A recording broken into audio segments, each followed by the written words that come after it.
여러분, 오래된 연못, 오염된 연못이 만약 있을 경우에 탁하여 마실 수가 없을 때 어떻게 하면 그 연못을 우리가 정화할 수 있을까요? 어떻게 하면 깨끗하게 할 수 있을까요? 어떤 사람들은 더 맑은 물을 갖다가 그 오염된 연못에 부어오면 되지 않을까 생각할 수도 있고요. 어떤 사람들은 요즘에 그 약품이 많이 발달했으니 거기다가 무슨 정화제 같은 걸 이렇게 던지면 물이 좀 맑아지지 않을까 생각하는 사람도 있을 겁니다. 근데 그건 근본적인 해결책이 안 되죠. 오염되고 탁한 연못을 깨끗하게 정화시키는 가장 탁월한 방법은 그 연못의 바닥에서 샘이 터지는 겁니다. 깊은 곳에서 맑은 물이 솟아오르면 시간이 조금만 지나면 그 물, 아무리 썩고 더럽고 냄새가 나서 쓸모없는 물이라도 그 맑은 물에 의하여 정화되기 마련이죠. 사도행전 2장에 있는 오순절 성령 강림 사건은 하늘에 샘물이 터진 사건입니다. 이 땅에 종교화되고 하나님 심지어 성전조차도 우상단지로 만들어버린 이 탁하게 된 이 땅을 하나님께서 하늘의 샘물을 여시고 맑은 물을 쏟아부어주는 그 사건이 오순절 성령 사건이었어요. 그런데 원수는, 마귀는 하나님의 생수가 터지는 것을 원치 않죠. 그래서 막 휘젓습니다. 핍박을 줍니다. 핍박을 주다 못해 그 연못의 뚝까지 헐어버리는 거예요. 그러면 그 물이 새면, 그 물이 그 연못에 가두지 못하면, 흩어버리면 없어지겠지라고 생각했겠죠. 근데 여러분, 샘물이 멈추지 않으면 아무리 원수가 뚝을 터쳐서 그 물을 흩는다 해도 그 물은 말라버리는 것이 아니라 그 물은 시냇물이 되고 그 물은 모여 강물이 되는 겁니다. 하나님의 샘물이 하늘에서 터졌기 때문에 하나님의 백성들, 하나님의 교회를 핍박을 줘서 흩고자 하지만 흩을 수가 없는 거예요. 그래서 어떤 핍박과 어려움이 있어도 그 복음은 멈추지 않고 샘물처럼 강물처럼 계속 흘러가는 거죠. 우리가 지금까지 묵상한 사도행전 이야기가 바로 그 강물의 흐름이에요. 성령의 생수의 강이 어떻게 흘러가는지를 보여주는 거예요. 1차 전도 여행 때 안디옥에서 터진 그 안디옥 교회의 샘물이 소아시아 터키 지방으로 흘러갔어요. 2차 전도 여행 때는 가득 찬 그 물이 흘러 넘쳐서 뜻밖의 드로아로 하나님께서 인도하시고 이 생수의 강이 유럽으로 건너가는 역사를 하나님께서 친히 이루셨어요. 그런데 지난주 우리가 살펴보았듯이 빌립보에서 소동이 일어났고 박해가 일어났습니다. 매 맞고 죽을 뻔했습니다. 그래도 복음의 그 생수의 강이 멈춥니까? 그렇지 않죠. 빌립보에서 박해를 받은 그 생수의 물결은 하늘의 그 문이 아직 닫히지 않았기 때문에 여전히 흘러서 또 하나님께서 뜻하신 어느 곳에 이르게 됩니다. 오늘 우리가 읽은 17장은 그 생수의 강이 어느 곳으로 흘러가는지 우리에게 보여주고 있습니다. 1절 한번 같이 읽어볼까요? 시작. 그들이 암비볼리와 아볼로니아로 다녀가 데살로니가에 이르러 거기 유대인의 회당이 있는지라. 자, 그 생수의 물결, 하나님의 복음의 물결이 암비볼리라고 하는 도시로 가서 아볼로니아라고 하는 도시를 또 거쳐서 데살로니가에 이르는 모습을 우리가 1절에 보게 됩니다. 이 빌립보에서 암비볼리까지 약 48km 직선거리로요. 다시 암비볼리아에서 아볼로니아로 48km. 이게 특별히 어떤 의미가 있는 게 아니라 하루에 걸어갈 수 있는 사람이 도보로 걸어갈 수 있는 대략적인 거리예요. 그러니까 빌립보에서 박해를 받고 다시 새롭게 서남쪽으로 물꼬가 트인 이 복음의 물결이 암비볼리에 가서 하루를 묵은 거예요. 그리고 아볼로니아 가서 또 하루를 묵고 3일 만에 그 마게도니아 지역의 수도인 데살로니가에 도착을 합니다. 그곳에 도착하여 그들이 역시 그들 안에서 흘러넘치는 복음을 전하고 있는 거죠. 2절을 한번 같이 보시죠. 같이 한번 읽겠습니다. 시작. 바울이 자기의 관례대로 그들에게로 들어가서 새 안식일에 성경을 가지고 강론하며, 바울이 유대인의 회당에 들어갔습니다. 지난주에 살펴보셨지만 여러분, 빌립보에는 유대인의 회당이 없었습니다. 유대인들의 정착지가 없었던 곳으로 추정이 됩니다. 그런데 이 데살로니가라고 하는 이 마게도니아 지역의 으뜸가는 이 수도였던 이 자유도시에는 유대인들이 많이 거주하고 있었어요. 여러분, 당시 교양으로 이거를 배경을 하나 알아두시죠. 당시는 로마 제국이 이 열방 세계를 다스리고 있던 때입니다. 로마의 도시는 크게 세 종류가 있었어요. 로마의 직할 도시가 있었고 또 이방인 도시가 있었습니다. 그리고 그 사이에 자유도시라는 게 있었어요. 로마가 정복하여 로마의 질서와 법령을 잘 이식했고 로마의 군인들이 거기에 주둔했지만 워낙 그 문화 속에서 로마 시민들이 많았기에 이방인들이 아니라 자율권을 갖고 있는 로마 시민이 많았기 때문에 어떤 일정한 때가 되면 자유시로 뭐라고 했나요? 독립을 시킵니다. 완전한 독립국가는 아니지만 자치권이 있는 거예요.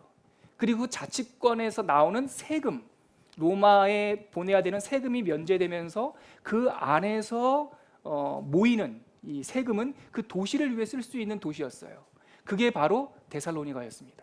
그런데요, 당시에 이 물류가 돌고 상업이 일어나고 또 여러 가지 산업을 활성화시키기 위해서 로마인들이 의도적으로 이주시킨 사람들이 있었습니다.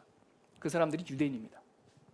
여러분들 섹스피어의 베니스의 상인이라는 소설을 혹시 읽어보셨는지 모르겠지만 거기에 수전노처럼 등장하는 그 주인공이 바로 유대인이에요. 이 당시에도 유대인들이 오면 은행이 형성이 됐고 금리가 형성이 되고 그리고 물류량이 많아지면서 도시가 활성화되었어요.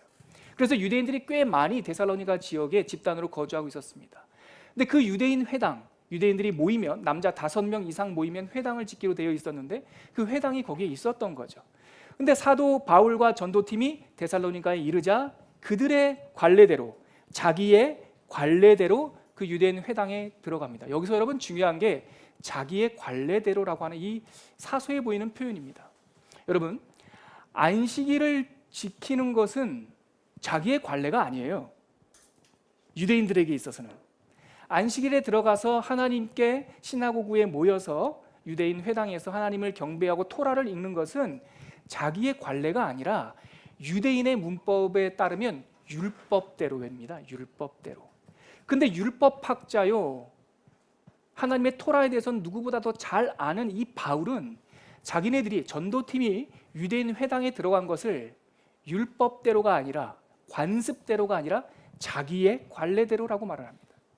이 말은 그들이 늘 하던 대로 그들이 약속을 정했다는 거예요. 율법이 아니라. 여기서 복음이 들어간 사람의 유연성을 다시 한번 발견하게 되는 겁니다.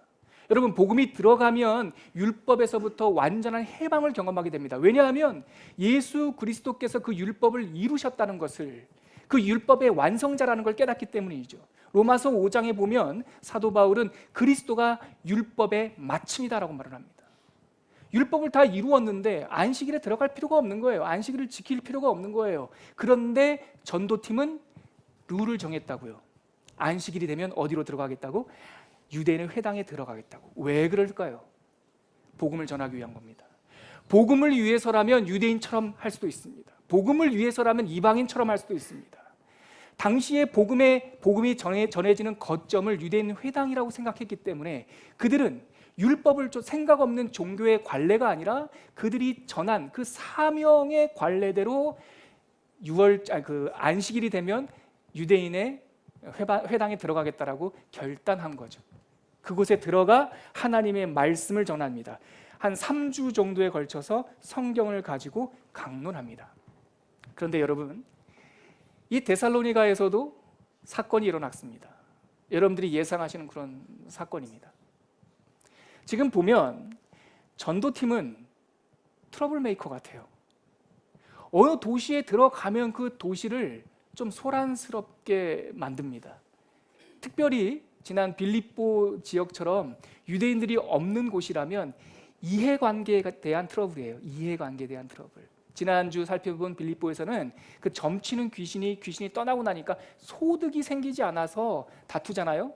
여러분, 이해관계에 대한 다툼은 조금 작은 소동인데 유대인 회당이 있는 곳에 복음이 전파되면 이건 믿음에 대한, 신념에 대한 충돌이 일어나면서 그 도시가 아주 요란하게 사건이 일어나는 경험들을 우리가 앞에 살펴보았습니다.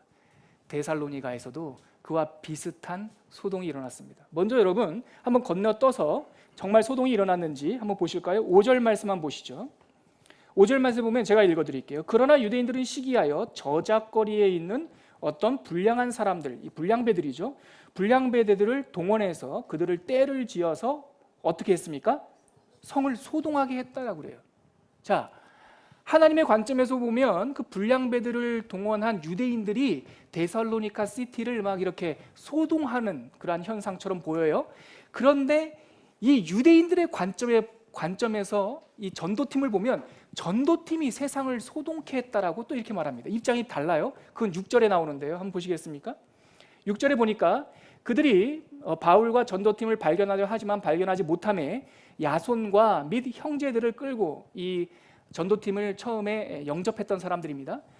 전도팀을 발견하지 못하니까 야손과 그의 형제들을 끌고 읍장들 앞에 가서 소리질러 이르되 뭐라고 말합니까? 천하를 어지럽게 하던 이 사람들이 여기도 이르렀다. 다시 말해서 여러분 이 장면 잘 보시죠. 소동이 일어났는데 관점에 따라 해석이 달라요. 하나님의 관점에서는 그 유대인들이 불량배들까지 동원해서 막 소동케 하고 있는 거고, 이 세상 사람들 유대인들의 관점에서 봤을 때는 바울과 실라의 전도팀이 천하를 소동케 하는 사람이라는 거예요. 여러분 관점이 다르지만 결론은 하나입니다. 복음이 흘러 들어가면 어찌됐든 소동이 일어납니다. 소동이 일어나지 않는 것이 이상합니다. 왜 소동이 일어납니까? 어떤 이유 때문에 소동이 일어납니까? 마치 이건 빛과 어둠의 문제와 비슷해요. 예전에 초대교회에 하나님에 대한 지식을 잘 집대성한 이 어거스틴이라고 하는 사람이 있습니다. 이분이 마니교에서 깊게, 마니교라고 하는 이방 종교에 빠져 있다, 심취해 있다가 하나님을 만나고 나서 이 마니교라고 하는 우상, 이 어둠이 물러가는 것을, 자기의 삶 속에 물러가는 것을 경험하고 나서 이분이 이러한 표현을 쓰셨어요. 어둠과 선과 악에 대해서 이렇게 얘기를 했습니다. 어둠은 실체가 아니다. 어둠은 빛의 결핍이다. 그러므로 빛이 임하는 순간 그 즉시 곧 어둠은 물러나. 이것이 사실입니다, 여러분. 복음이 임하면 소동이 일어날 수밖에 없어요. 마치 빛이 임하는 것처럼. 빛이 임하면 그 어둠 가운데 있었던 바퀴벌레들, 그 벌레들이 불을 탁 켜는 순간 막 소동하며 들어가듯이 숨듯이. 여러분들 표정 보니까 몇 분은 그런 경험이 있는 것 같아요. 네, 딱 그 모습이요. 빛이 들어오면 어둠이 순식간에 물러가듯이 빛이 비추면, 복음이 비추면 소동이 일어납니다. 어떤 복음입니까? 복음이 무엇입니까? 이 데살로니가에 비친 그 복음이 무엇입니까? 3절에 있습니다. 같이 한번 읽어볼게요. 시작. 뜻을 풀어 그리스도가 해를 받고 죽은 자 가운데서 다시 살아나야 할 것을 증언하고 이르되 내가 너에게 전하는 이 예수가 곧 그리스도라 하니. 여러분, 이것이 바로 복음입니다. 복음의 핵심 메시지가 이 3절에 나와 있어요. 뭡니까? 메시아, 그리스도가 우리의 죄로 인하여 고난을 받고 죽는다라는 거예요. 그리고 그 예수 그리스도가 다시 부활하셨다라는 거예요. 예수 그리스도, 하나님의 죽으심과 하나님의 부활하심, 이것이 바로 세상을 요동케 하는 하나님의 복음의 빛입니다. 세상은 죽음을 얘기하지 않아요. 여러분 잘 생각해 보세요. 세상은 누구나 죽는 걸 알지만 죽음에 대해서 마치 약속이나 한 듯이 말하지 않아요. 주점에 들어가면 벽마다 그 시대의 최고의 이쁜 여자 연예인의 사진이 걸려 있습니다. 근데 그 여인의 손에는 그 주류 회사에서 만든 그 술병이 들려 있습니다. 아무 글도 그 포스터에는 써 있지 않지만 우리는 직감적으로 그 최고의 아이돌 여자 연예인이 들고 있는 그 주병을 보면서, 그 술병을 보면서 어떤 메시지를 듣습니까? 한 잔만 해라는 거예요. 그럼 이렇게 기분 좋아질 수 있다는 겁니다. 수많은 성형, 수많은 건강식품들, 우리의 죽음에 대해서 언급하고 있지 않습니다. 그런데 여러분, 교회는, 복음은 죽음을 말하는 곳입니다. 죽음을 들추는 곳입니다. 어둠을 들추는 곳이 바로 교회입니다. 어떤 사람이 물었다고 합니다. 자기 스승에게. 선생님, 죽음 후의 영생은 어떠한 것입니까? 그 질문을 받고 선생님은 그 제자에게 이렇게 얘기했다고 그래요. 영생을 묻는 너는 지금 살아있느냐? 여러분, 성경은 우리가 이미 죽었다라는 것을 선포하는 메시지입니다. 하나님을 떠난 우리는 죽은 사람들이에요. 살았으나 죽은 사람들이에요. 빛 가운데 있는 것 같지만 어둠 가운데 있는 거예요. 제가 좋아하는 작가 알랭드 보통은 그의 책에서 이런 얘기를 해요. 제가 그 한 구절을 읽다가 너무 공감을 했는데, 동창회 가지 말라.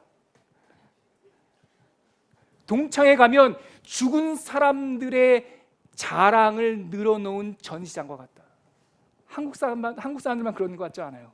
예전에 제가 어렸을 때 이제는 그게 폐쇄됐으니까 얘기도 되겠네요. I love school이라고 하는 그 인터넷 그게 있었어요. 동창들 만나는 거예요. 제가 그때 동창회 한 번 딱 가봤는데 굉장히 불쾌했거든요. 왜냐하면 다 자기 자랑이에요. 내 회사가 어디고, 내 연봉은 얼마고, 내 차가 얼마고, 예? 머리끝부터 발끝까지 자기가 갖고 있는 최고 좋은 걸 입고 와서 보통은 말하죠. 동창회에 모인 사람들이 사랑을 받지 못해서 자기가 갖고 있는 걸 가지고 막 서로 자랑하며, 제가 나중에 그 사람의 책을 읽다가 그 동창회에서 느꼈던 불쾌함이 뭔지 조금 느껴졌어요. 여러분, 세상이 그렇지 않습니까? 세상이 우리들에게 계속 말하고 있는, 자랑하라고 말하는 것들이 사실 그런 것들 아닙니까? 죽은 거예요. 우리가 자랑하는 그 좋은 스펙, 그 회사, 여러분, 몸짱, 죽을 것이고 죽은 것이에요. 그게 참 삶이 아니라고요. 근데 세상은 그것이 전부라고 우리를 속여요. 성경은 그렇게 말하지 않고 교회는 그렇게 말하지 않습니다. 그것이 다가 아니라고 말합니다. 떡이 다가 아니라고 말하고, 권력이 다가 아니라고 말하고, 인기가 다가 아니라고 말합니다. 그것이 아니라 참다운 삶이 있다라고 들춰내는 것입니다. 그러므로 교회야말로 죄를 얘기해야 되는 것입니다. 교회야말로 죽음에 대해서 얘기해야 되는 것입니다. 왜 그렇습니까? 교회는 살려낼 수 있는 생명이 있는 곳이기 때문에. 교회는 들춰내는 것으로 끝나는 것이 아니라 들춰낸 후에 그리스도가 죽은 자 가운데서 살아나셨다라고 하는 복음이 있기 때문에 우리는 죄에 대해서 죄라고 말할 수 있는 사람들입니다. 며칠 전부터 서울시 서울광장에서 퀴어 축제가 열려요. 여러분, 동성애가 인권입니까? 아니요, 여러분. 하나님을 아는 것이 인권이에요. 동성애가 굉장히 현대화된 하나의 풍조입니까? 아니요. 플라톤의 파이오니안 책을 보세요. 사랑에 대해서 논한, 지금부터 3000년 전 책인데 그 파이돈에서 말하고 있는 주제가 바로 동성애예요. 동성애는 오래전부터 우리 인류의 삶을 도전하던 하나의 어둠의 도전이에요. 근데 이제는 이런 것도 말을 못하게 해요. 교회, 어떤 나라는 교회에서 목사님이 동성애는 죄라고 말하는 순간 잡혀간대요. 잡혀가더라도 말을 해야 돼요. 교회가 입을 닫는 순간 세상 어느 곳도 그것이 죄라고 말을 할 수가 없어요. 그럼 여러분, 동성애만 죄입니까? 이성애자들은 죄를 짓지 않습니까? 여러분, 자기 부인 가만히 잘 두고 바람 피는 거 죄예요. 음욕을 품는 거 죄예요. 동성애냐 이성애냐 문제가 아니라 성경에서 말하는 죄를 죄라고 말을 할 수 있어야 되는 거예요. 왜 그렇습니까? 그 사람들을 품고 가장 사랑하고 그들 가운데 있는 어둠을 몰아낼 수 있는 생명이 여기 있기 때문에. 그리스도의 복음은 죽은 자 가운데서 함께 죽으시고 다시 살아나신 부활의 복음이기 때문에 이 부활의 복음이 전파되면 소동이 일어납니다. 그리고 이 가운데 있는 어두움들이 물러가는 그런 생명의 역사를 경험하게 되는 겁니다. 또 어떤 장면에서 소동이 일어납니까? 유대인들은 소동이 또 일어났습니다. 한번 보실까요? 4절과 5절 말씀 같이 한번 읽겠습니다. 시작. 그 중에 어떤 사람 곧 경건한 헬라인의 큰 무리와 적지 않은 귀부인도 고난을 받고 바울과 실라를 따르나 지금 복음이 전파되자 헬라인과 규부인들은 바울과 실라를 따랐다. 다시 말해서 복음을 받아들였다는 얘기입니다. 그런데 5절 말씀을 한번 보시죠. 시작. 그러나 유대인들은 시기하여 저자의 어떤 불량한 사람들을 데리고 때를 지어 성을 소동하게 하여 야손의 집에 침입하여 그들을 백성에게 끌어내려고 찾았으나, 여러분이 5절에서 이 부분에 여러분 주목하시기 바랍니다. 그러나 유대인들은 시기하여. 복음이 전파되면 헬라인, 하나님의 말씀을 몰랐던 그 사람들, 이방인들은 그 복음을 받아들입니다. 그런데 우리가 반복적으로 보듯이 복음이 전파될 때 초대교회에서 가장 큰 복음의 걸림돌은 유대인들이었습니다. 왜 그렇습니까? 그들은 이미 하나님을 잘 알고 있다라고 생각했기 때문에 그렇습니다. 이미 너무 잘 알아요. 생각하려고 하지 않고 따져보려고 하지 않고 그냥 판단해버려요. 그러므로 자기들이 알고 있는 그 편견과 오집과 그 오만이, 고집과 오만이 오히려 그 복음이 자기의 영혼에 들어오는 것을 가로막고 자기뿐만 아니라 다른 사람에게까지 복음이 전파되는 것을 시기하여 방해해요. 여러분, 이것이 바로 유대인들의 소동입니다. 여러분, 복음이 우리 가운데 역사하는 것을 가장 방해하는 것이 무엇입니까? 아까 말했던 안티크리스찬들입니까? 아니면 내가 하나님의 교회를 좀 적게 다녀서 하나님에 대한 지식이 잘 몰라서 그렇습니까?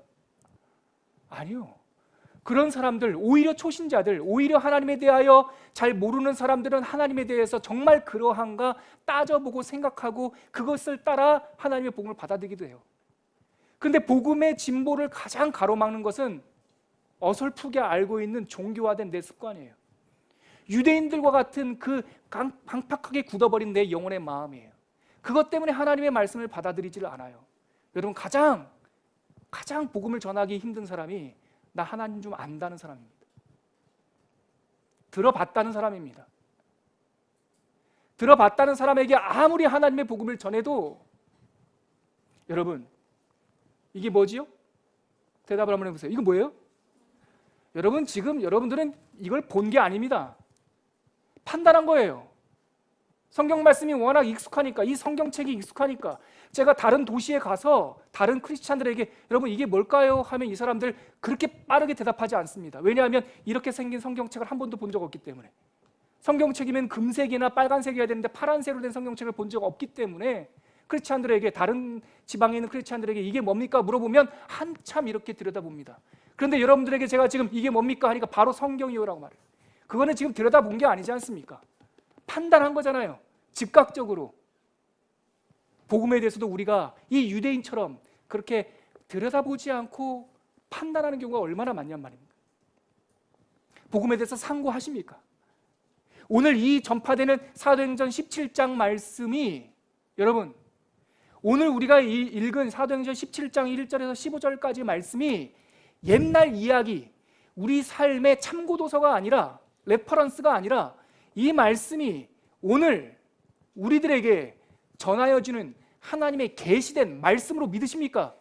다시 한번 생각해 보시고 아멘 해보세요. 여러분, 오늘 이 사도행전 17장 1절에서 15절 말씀이 옛날 책이 아니라 오늘 저와 여러분들에게 주시는 하나님의 계시된 말씀으로 믿으십니까? 정말 복되십니다. 여러분, 유대인들은 그렇게 믿지 않았다라는 거예요.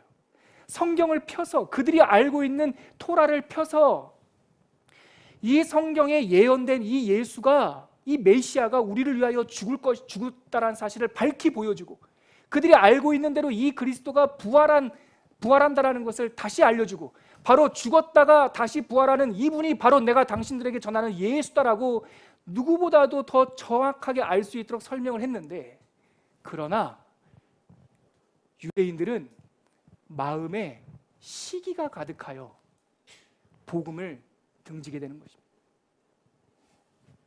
여러분, 사도 바울이 처음 예수님을 만났을 때 어떤 사건이 일어난 줄 아십니까? 여러분들이 잘 알고 있다시피 사도 바울은 처음부터 예수님을 만난 사람 아니에요. 사도 바울은 처음에는 예수님과 예수님의 교회를 핍박하던 사람이었어요. 열심으로 핍박하던 사람이었어요. 이 나사렛 이단 괴수들을 다 잡아다가 죽여야겠다라고 결단한 사람이었어요. 왠 줄 알아요? 이 사도 바울은 박사였습니다. 사도 바울은 가말리엘 당시에 요즘으로 따지면 서울대라고 할 수 있는 가장 최고의 그 학자들이 율법학자들이 모여 있는 가말리엘 문화의 문화생이었어요. 사내들인 공회원이었어요. 유대의 역사와 말씀에 대해서 누구보다 잘 아는 사람이었어요. 그렇기 때문에 그 알고 있는 것이 자기가 알고 있는 것으로 인하여 예수를 핍박하는 사람이었어요. 그런데 그가 그날도 동일하게 다메섹이라는 동네에 모여 있는 그리스도인들을 잡아서 감옥에 가두기 위하여 다메섹으로 가는 길에 예수께서 음성 가운데 나타나셨습니다. 바울아, 사울아, 사울아, 네가 왜 나를 핍박하느냐 묻습니다. 처음 하나님의 음성이 들려왔을 때 이 사도, 나중에 바울이라고 불리는 이 사울의 첫 마디가 뭐였는지 아세요, 여러분? 같이 한번 찾아볼까요? 사도행전 9장입니다. 사도행전 9장 우리 4절부터 한번 읽어볼까요? 지금 사울이 그리스도인들을 잡아 가두기 위해서 다메섹으로 가는 그 길 위에서 일어난 사건입니다. 4절과 5절 같이 읽겠습니다. 시작. 땅에 엎드려져 들음에 소리가 있어 이르되 사울아, 사울아, 내가 어찌하여 나를 박해하느냐 하시거늘. 지금 예수님께서 음성을 들려주셨습니다. 예수님께서 그에게 말씀하셨습니다. 그랬더니 5절 말씀에 이 대학자 사도 바울, 당시에 사울은 이렇게 말합니다. 5절 말씀 같이 읽을게요. 시작. 대답하되 주여 누구시니까? 이르되 나는 내가 박해하는 예수라. 하나님의 음성이 들렸을 때, 예수의 음성이 들렸을 때 사도 바울의 첫 마디가 뭐였다고요? 주여 누구시니오이까? 당신이 누구십니까? 이것이 바로 자기가 갖고 있던 그 지식과 편견과 아집과 교만이 무너지는 소리예요, 여러분. 사도 바울은 대학자로서 하나님의 현상, 소위 데오판이라고 말하는 하나님께서 나타나심이라고 하는 이 사건에 대해서 익히 알고 있었어요.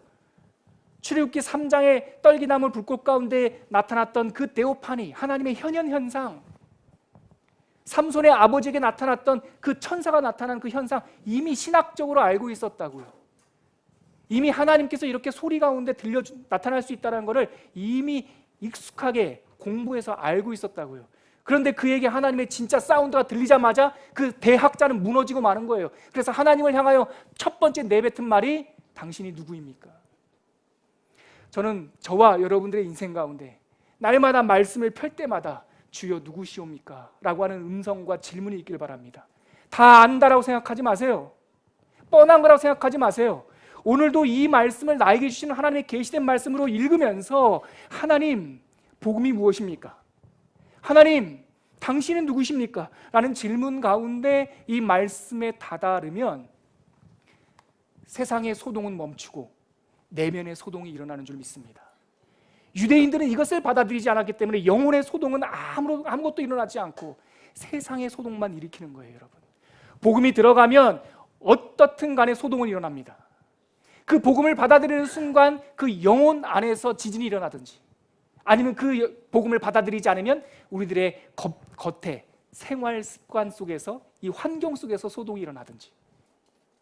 오늘 복음으로 인하여 소동이 일어난 이 데살로니가 시의 모습을 보면서 하나님께서 우리에게 초청하시는 소동은 과연 무엇이냐? 여러분, 데살로니가 시에 있었던 그 이방인들처럼 복음을 받아들이고 복음으로 인하여 우리들의 어두움이 나가 하나님의 빛으로 가득 채우는 그 영생의 소동이 일어나시기를 주님의 이름으로 축원합니다. 이어서 이렇게 소동이 일어나니까 그 데살로니카에 있던 유대인들이 바울과 실라는 찾지 못하고 그 형제들을 대신 잡아다가, 우리 6절에 보니까 읍장들이라고 말했는데 그 자유도시의 관리들이에요. 이 관리들 앞으로 야손과 그의 형제들을 끌고 옵니다. 그리고 고소합니다. 그리고 고소하는 내용이 이런 내용이에요. 7절 말씀입니다. 같이 한번 읽어볼까요? 시작. 야손이 그들을 맞아 들였도다. 이 사람들이 다 가이사의 명을 거역하여 말하되 다른 임금 곧 예수라는 이가 있다 하더이다. 네, 한 구절만 잘라서 이것이 하늘의 하나님, 영원하신 하나님에 대한 이야기였는데 유대인들은, 원수들은 앞뒤 딱 잘라내고 그 임금이 있다, 그 구절만 가지고 이 야손을 고소하게 이르렀습니다. 그랬더니 그 얘기를 들은 읍장들이 가이사, 황제를 대신한 왕을 주장한다고? 아무리 이게 종교적인 문제라도 이거는 옳지 않아, 사회를 혼란하게 하는 일이야 라고 판결하여 감옥에 가두는 것이 아니라 보석금을 받는다라고 하는 것은 그 죄에 대한 대가를 받는 것이 아니라 너가 잘못됐다는 것을 인정하고 다시는 그 일이 반복되지 않도록 네가 개런티하라, 그 얘기입니다. 그래서 야손의 형제들에게 보석금을 받고 두 번 다시 이런 일이 일어나지 않도록 다짐을 받고 풀어줍니다. 그러므로 데살로니가에서는 더 이상 바울과 실라가 전도를 할 수 없게 된 거예요. 그래서 야손과 그의 형제들이 이 바울의 전도팀을 그 옆에 약 한 75km 정도 떨어진 베레아라고 하는 또 다른 도시로 흘려 보냅니다. 여러분, 우리가 다시 살펴보겠지만 이 지점에서 우리는 하나님의 주권을 다시 한번 발견하게 됩니다. 일단 베레아로 한번 가보시죠. 우리 10절과 11절 같이 한번 읽겠습니다. 시작. 밤에 형제들이 곧 바울과 실라를 베레아로 보내니 그들이 이르러 유대인의 회당에 들어가서 베레아에 있는 사람들은 데살로니가에 있는 사람들보다 더 너그러워서 간절한 마음으로 말씀을 받고 이것이 그러한가 하여 날마다 성경을 상고하므로. 여러분 보세요. 지금 소동이 일어난 결과로 바울과 실라 전도팀은 이틀을 걸어도 꼬박 이틀을 걸어야 갈 수 있는 베레아라고 하는 또 다른 도시로 사실은 도망간 거 아니겠습니까? 사람들의 눈으로 봤을 때는, 데살로니가에 있는 유대인들의 관점에 봤을 때는 누가 승리한 겁니까? 누가 승리한 거예요? 데살로니가의 전도팀이 와서 소동케 했어요. 고소했다고요. 고소해서 판결이 났어요. 그 야손과 전도팀이 반사회적 집단이라고 하는 판결을 냈어요. 그래서 보석금까지 받았고 바울과 실라는 다른 도시로 갔어요. 다른 말로 추방되었어요. 그러면 누가 이긴 겁니까? 데살로니가에 있는 유대인들이 이긴 거 아닙니까? 그런데 여러분 10절과 11절에 보면 절망하는 뉘앙스가 하나도 안 나옵니다. 힘들어하는 뉘앙스가 안 나옵니다. 빌립보에서 데살로니가에 올 때는 3일에 걸쳐서 왔지만 약 75km 정도 되는 그 도시까지는 어디에 머물렀다라고 하는 기록조차 나오지 않고 마치 하룻밤에 달려간 듯이 바로 베레아로 직행한 것처럼 기록됩니다. 성경의 톤은 데살로니가에 있는 유대인들에게 별로 관심이 없어요. 왜냐하면 고이는 것이 성공이 아니라, 여러분 아까 설교의 서두에 드렸던 말씀을 생각해 보십시오. 물이 얼마나 많은 물을 고여 놓을 것인가가 성공의 목표가 아니라 샘이 터지는 게 목표라니까요. 샘의 뚝을 헐어서 물이 흘러가도 그것도 성공이라니까요. 여러분, 핍박을 받아서 추방당했지만 하나님께서 샘, 복음의 사명을 마르지 않게 하셨기 때문에 그들은 그 추방당하는 모습 속에서도 좌절이나 낙심이나 이런 게 하나도 보이지가 않아요. 다시금 또 유대인의 회당에 들어가요. 대단한 사람들입니다. 이 사람들이 대단한 것이 아니라 그 안에 있는 복음의 에너지가 대단합니다. 유대인의 회당에 들어가면 또다시 문제가 생길 것이 예상됨에도 불구하고 유대인 회당에 들어가서 복음을 전해야 되는 사명이 있기 때문에 멈춤 없이 담대하게 다시금 유대인의 회당에 들어갑니다. 그리고 그곳에서 다시 복음을 전합니다.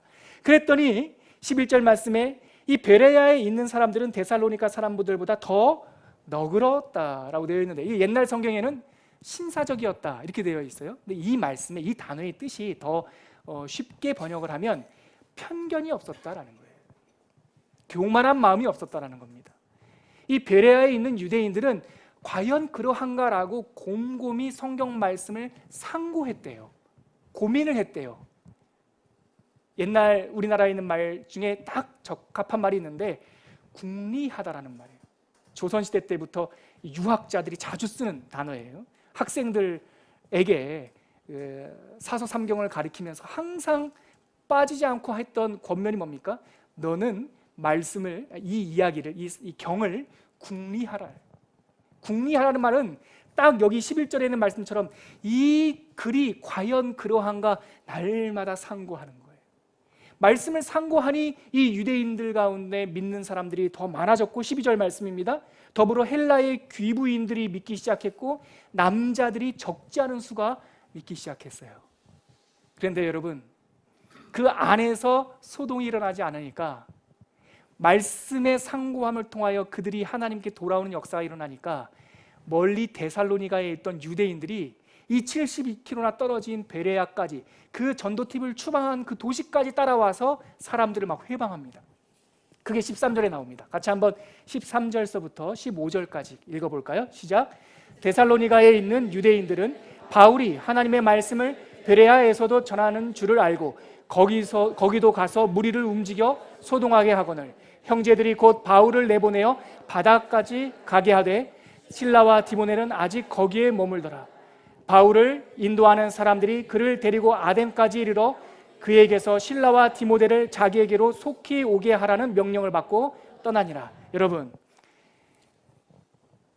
베레아 안에서의 소동이 없고 문제가 없으니까 데살로니가 지역에 있던 원수들이 원수라고 표현해서 좀 죄송하지만 거기 있는 이 복음의 반대자들이 베레아까지 와서 막 소동하고 있어요. 소동이 일어나서 다시 바울과 전도팀을 핍박하고 있어요.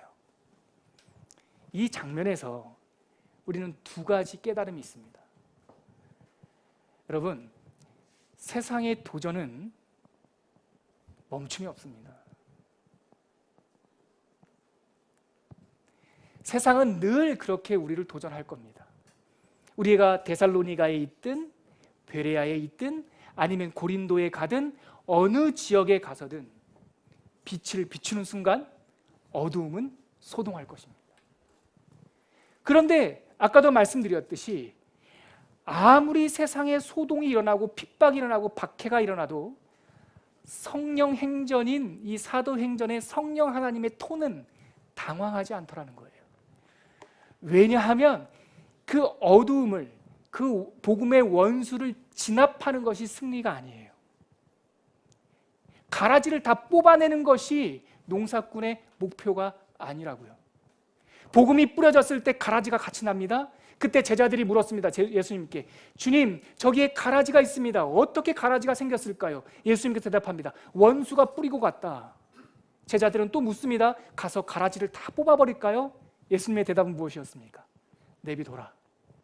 심판날, 마지막 날에 내가 뽑아 불구덩이에 던질 텐데 지금은 내비둬라. 왜? 가라지 뽑다가 알곡이 상할까 봐.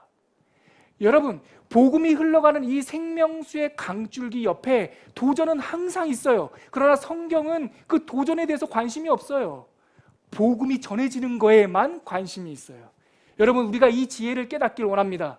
살아가다 보면 도전이 있을 거예요. 여러분, 원수와 씨름하지 마십시오. 하나님과 씨름하십시오. 원수와 함께 고민하지 마십시오. 하나님과 함께 고민하십시오. 여러분, 원수를 묵상하지 마세요. 말씀을 묵상하세요. 오늘 하루를 살아가면서 나를 괴롭혔던 그 왼수를 잠자리에 누워서 묵상해도 답이 안 나와요. 더 불안하고 더 속상해요. 그런데 잠자리에 누워서 하나님의 말씀을 묵상하면, 빛을 묵상하면, 빛을 초대하면 어두움은 물러갑니다. 여러분, 지금 베레아까지 와서 소동케 하고 어려움을 줬지만 하나님의 복음의 강물은 도도하게 다시 흘러갑니다. 고이는 것이 목적이 아니라 샘이 터지는 게 목적입니다. 그렇게 해서 흘러간 이 전도팀이 어디로 가냐면 15절에 보세요. 바울을 인도하는 사람들이 그를 데리고 어디까지 이르렀습니까? 아덴이 어디냐면 요즘 우리가 일반적으로 하는 말로 아테네입니다. 아테네. 여러분, 2차 전도 여행은 이 바울과 실라의 전도팀이 계획을 세운 게 아니라니까요. 하나님께서 길을 막으면서 물꼬를 만들어 가시면서 인도하시고 계신 여정이라고요. 근데 그 인도하시는 여정이 이 복음의 원수들의 핍박이라고 하는 도구를 사용하여 자꾸 이렇게 인도함 받아요. 그래서 어디로 갈지 모르게 마치 추방당하는 실패자처럼 가고 있지만, 그래서 원수는 우리가 이겼다라고 잔치를 벌이고 있을지 모르겠지만, 그래서 그 원수의 잔치 소리를 등 뒤에 놓고 지금 전도팀은 가고 있잖아요. 근데 이 전도팀이 지금 어디까지 이르렀다고요? 아테네까지 이르렀다고요. 터키 소아시아 아니요, 예수님의 복음 저 갈릴리 그 촌 변두리에서 떨어진 예수 그리스도의 복음이 하나님의 인도하심을 따라서 당시 헬레니즘의 제국의 심장부인 아테네까지 흘러가고 있는 거예요. 여러분, 하나님을 믿으시길 바랍니다.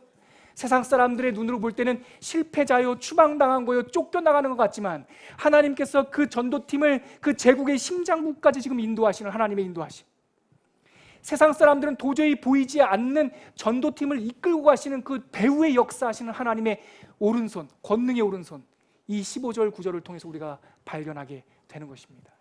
여러분, 전도팀은 헬레니즘의 심장부 안으로 들어갔습니다. 그곳에서 하나님의 복음이, 그 나사렛 예수의 복음이 그곳에서 다시 폭발하는 겁니다. 여러분, 오늘 말씀을 통하여 우리는 세 가지 중요한 메시지를 들었습니다. 첫 번째, 복음이 떨어지면 우리는 소동케 된다는 거예요. 먼저 내 영혼이 소동케 된다는 거예요. 죽음을 말하지 않고 영생을 말하지 않는 이 세상 속에서 복음이 떨어지면 나는 실상 죽은 자였다는 것을 깨닫게 되고, 이 죽은 자인 나를 다시 소생케 하는 부활의 복음을 만나서 영생을 아는 이 영적인 소동이 일어납니다. 두 번째, 그것을 거절하면 혹은 그 복음이 떨어진 이 세상 속에서 세상이 소동케 된다는 거예요. 세상이 어지럽게 된다는 거예요. 예수를 믿었는데 삶의 방식이 바뀌지 않으면, 여러분, 성인 군자가 되라는 얘기가 아니라 여러분들이 하루아침에 예수 믿고 성인 거룩한 사람이 되라는 것이 아니라, 예수를 믿었는데 어제와 오늘이 우리가 다르지 않다면, 우리의 삶 가운데 소동이 일어나지 않는다면 우리는 정말 다시 그 복음에 귀를 기울여야 합니다. 세 번째는 뭡니까? 우리가 그 복음을 잡고 하나님의 인도하심 가운데 떠나려 가는 그 길이 마치 실패자인 것 같고 막연한 것 같고 우리의 계획에서 벗어난 것 같아서 낙심할 것 같지만, 하나님께서 우리에게 사명을 주셨다면 우리를 인도하는 그 길이 하나님의 계획 속에 있다는 것을 우리가 믿어야 한다는 것입니다. 밀려가고 밀려갔지만 어디까지 이르렀다고요? 아테네까지 이르렀다고요. 이 선교팀을 인도한 하나님의 손길이 저와 여러분들의 삶도 인도하고 계십니다. 그리하여 우리의 계획대로 사는 것이 아니라, 우리의 수준대로 사는 것이 아니라 하나님의 사명을 쫓아 살아가는 이 땅의 복음 증거자들이 되시기를 주님의 이름으로 축원합니다. 같이 기도하겠습니다. 이 세 가지 말씀을 붙잡고 기도할 때, 하나님, 내 영혼 가운데 복음의 소동이 일어나게 하여 주시옵소서. 내가 살고 있는 삶의 영역, 가정과 직장과 삶의 부분에서 세상을 소동케 하는 복음의 변화되는 역사가 일어나게 하여 주시옵소서. 그리고 나의 삶의 여정이 이 전도팀을 아테네로 인도하신 그 하나님의 이끌리심 속에 그 사명의 길로 우리가 쫓아 행할 수 있게 하여 주시옵소서. 우리가 이렇게 기도 제목 잡고 함께 기도하도록 하겠습니다. 하나님 아버지, 은혜를 감사드립니다. 오늘 말씀을 통하여서 우리가 복음을 잡고 정말 영생하신 하나님의 부활의 소망을 품고 살아갈 수 있도록 결단하게 하여 주시옵시고, 내 삶이 변화되는 그 복음의 적용이 우리들의 삶 속에 일어나길 원하옵고, 또 하나님 아버지, 우리들에게 생명의 그 소명의 길을 허락하여 주시어서 우리를 이끌고 우리를 인도하셔서 정말 하나님께서 보내시고자 하시는 그 사명의 깊은 곳까지 나아가는 믿음의 사람들이 될 수 있도록 은혜를 내려 주시옵소서. 존귀하신 하나님 아버지, 빛이 비춰졌음을 믿습니다. 빛이 있으라 말씀하신 그 생명의 복음이 우리들의 영혼과 삶의 빛인 줄 믿습니다. 우리 영혼 가운데 복음의 소동이 일어나게 하여 주시옵시고, 우리들의 삶 가운데 복음의 변화되는 역사가 일어나게 하여 주시옵시고, 우리 인생이 하나님께 주신 그 사명의 길로 인도함 받는다고 하는 그 확신 가운데 앞이 잘 보이지 않고 뜻밖의 일들이 벌어진다 할지라도 하나님의 손잡고 뚜벅뚜벅 그 소명과 사명의 길을 걸어가는 믿음의 사람들 되게 하여 주시옵소서. 예수님의 이름으로 기도합니다. 아멘.